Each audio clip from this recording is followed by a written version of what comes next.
Kayla Pollack was one of millions coerced and deceived into getting the deadly COVID shots when they were mandated in 2021. Could you tell us why you decided to get the COVID-19 vaccine?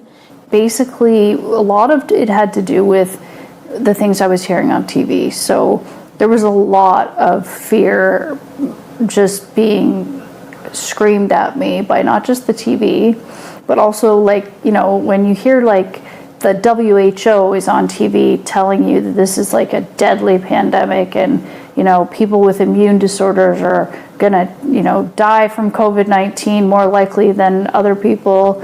You know, I was hearing about that, and my dad was dying in long-term care at the time. In order to go see him, I needed the shots. In order to go to work, I needed the shots.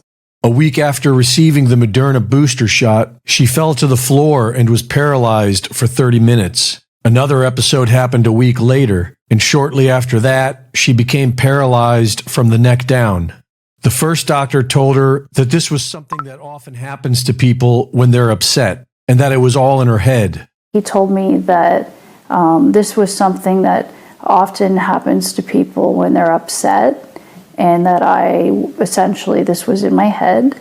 And the good news was that I would get better because I was essentially having an episode that was some sort of psychotic episode.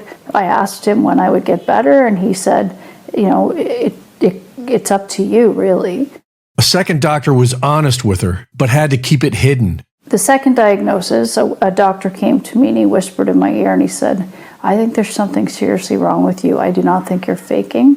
He said, I have a neurologist or a radiologist who's willing to read your report at home. If you go into the scanner right now, I can get that done.